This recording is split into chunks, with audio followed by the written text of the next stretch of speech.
Eto, re-elect Mayor Celso Banag. Labis-labis daw ang pasasalamat.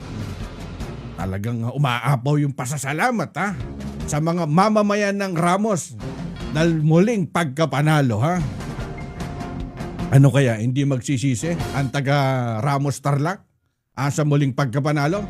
Narito ang balita ni Jude Briones. Target on air. Live report.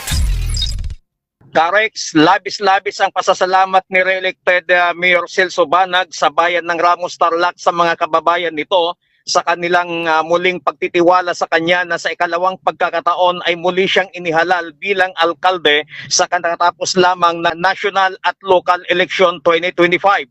Sa ikalawang pagkakataon na magkasunod na halalan ay muling tinalo ni re-elected Mayor Celso Banag si dating Municipal Councilor Rolando Gaudia para sa pagkalkalde ng naturang bayan.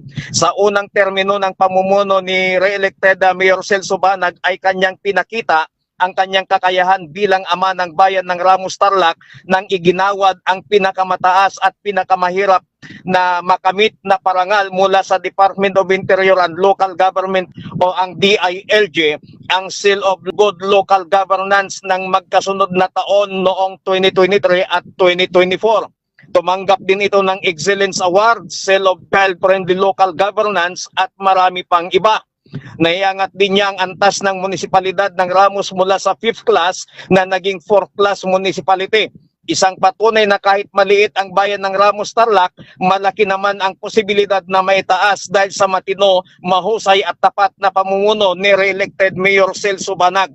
Ang bayan ng Ramos sa lalawigan ng Tarlac ay isang maliit na bayan lamang na mayroong 9 na barangay na nasasakupan at kilala din ito na wedding capital ng Tarlac.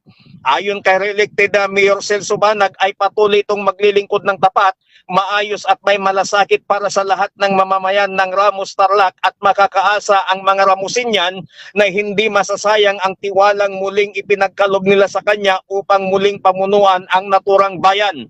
Sinabi pa ni re-elected Mayor Celso Banag na kanyang ipagpapatuloy ang mga nasimulan nitong mga proyektong makabuluhan, maayos at tapat na pamamahala, isusulong ang kapakanan ng bawat pamilyang Ramosinyan mula sa kabataan, senior citizen, magsasaka at mga manggagawa.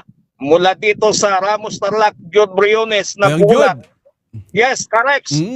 Kung ako si Mayor Celso Banag at napapakinggan ko yung balita mo at kukuha ka ng business permit sa Ramos Tarlac, ililibre na kita. Wow!